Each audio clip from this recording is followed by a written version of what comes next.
ભેરસમ નજીક ટ્રેક્ટર પલટી ખાઈ જતા નીચે દબાઈ જવાથી ચાલકનું કરુણ મોત નીપજ્યું।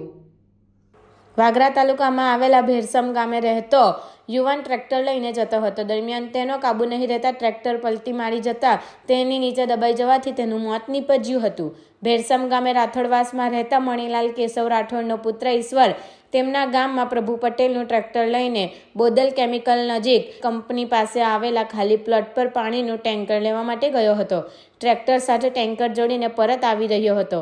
તે વેળાએ કોઈ કારણસર તેનું સ્ટીયરિંગ પર કાબુ નહીં રહેતા તેનું ટ્રેક્ટર રોડની સાઈડમાં ઉતરી જતા ટ્રેક્ટર ટેન્કર પલટી મારી ગયું હતું। ઈશ્વર ટ્રેક્ટર પરથી ઉતરી નહીં શકતા ટ્રેક્ટર નીચે દબાઈ ગયો હતો। ઘટનાને પગલે આસપાસના લોકો એકત્ર થઈ ગયા હતા।